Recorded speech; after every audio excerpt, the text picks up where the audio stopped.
Assalamualaikum warahmatullahi wabarakatuh. Perkenalkan, nama saya Marsulam, semester 5 kelas A, Prodi Hukum Keluarga Islam, mata kuliah Fikih Wakaf dan Hukum Perwakafan. Baik, saya akan menjelaskan mengenai pengertian dasar hukum dan macam-macam wakaf.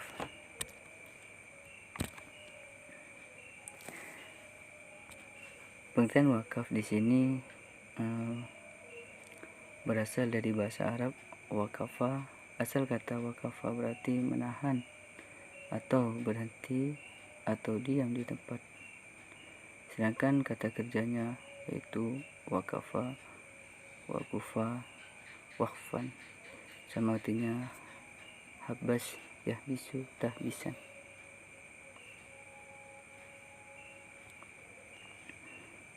Definisi wakaf menurut mazhab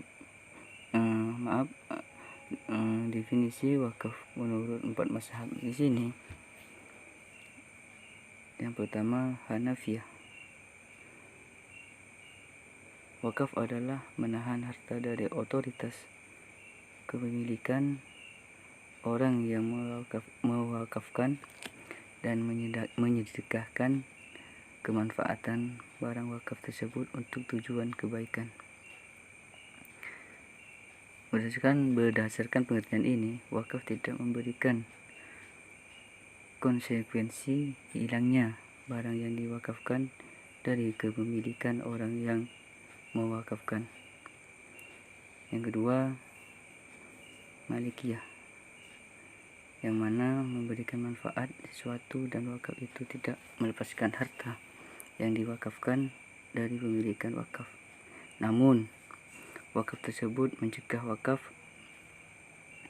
melakukan tindakan yang dapat melepaskan kepemilikannya atas harta tersebut kepada yang lain, dan wakaf berkewajiban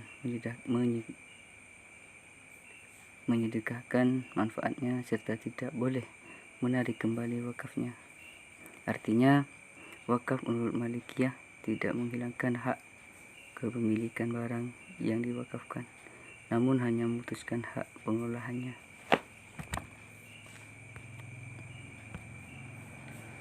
Yang ketiga, Syafi'iyah, yang mana wakaf tersebut menahan harta yang bisa dimanfaatkan dengan tetap menjaga keutuhan barangnya, terlepas dari campur tangan wakaf atau lainnya, dan hasilnya dimanfaatkan atau disalurkan untuk kebaikan dan semata-mata untuk takarruf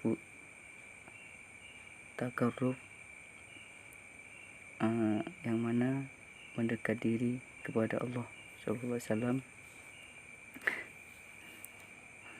Harta tersebut lepas dari pemilikannya orang yang mewakafkan dan menjadi tertahan dengan dihukumi menjadi milik Allah. Orang yang mewakafkan terhalang untuk mengelolanya. Penghasilan dari barang tersebut harus disedekahkan sesuai dengan tujuan wakaf. Yang terakhir, yakni Hambali, yang mana wakaf adalah menahan yang asal dan memberikan hasilnya atau menahan yang asal dan memberikan manfaatnya. Acuan definisi kalangan ulama Hambali, yakni hadis Nabi SAW kepada sahabat Umar bin Khattab.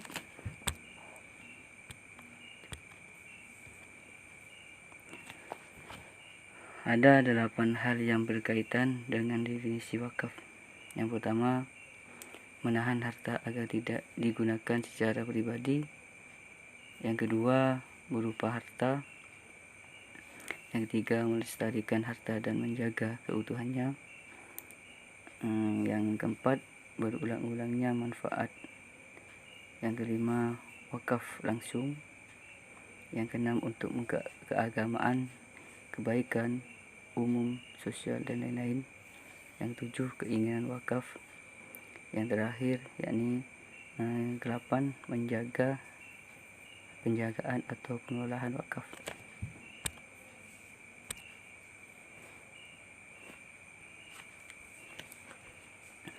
Baik, lanjut ke macam-macam wakaf. yang mana ada 3. Yang pertama yakni wakaf ahli atau dalam kurung wakaf syurri. Yang kedua wakaf khairi. Yang terakhir yakni wakaf mustarak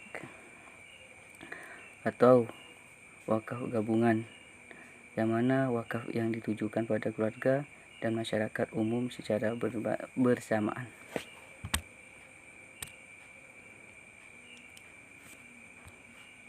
Yang pertama dari golongan 3 golongan di atas tersebut, yakni wakaf ahli atau dalam kurung wakaf jurri, adalah bila wakaf diniatkan untuk memberi manfaat kepada wakaf, keluarganya, keturunannya, dan orang-orang tertentu tanpa melihat apakah orang tersebut kaya, miskin, sakit, sehat, tua, atau muda, atau wakaf yang ditujukan kepada orang-orang tertentu, baik suatu orang atau lebih, baik dari keluarga si wakaf atau bukan.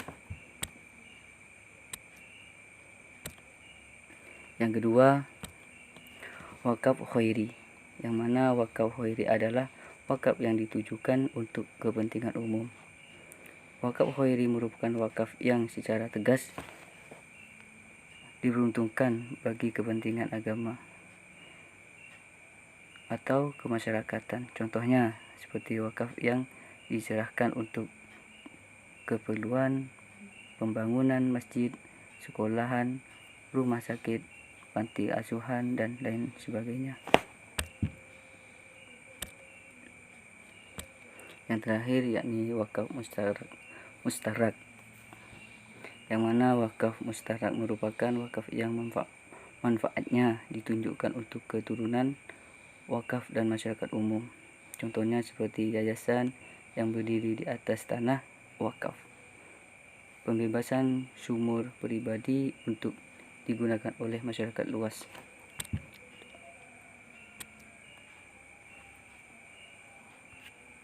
Mungkin hanya ini yang saya sampaikan, kurang lebihnya mohon maaf. Wassalamualaikum warahmatullahi wabarakatuh.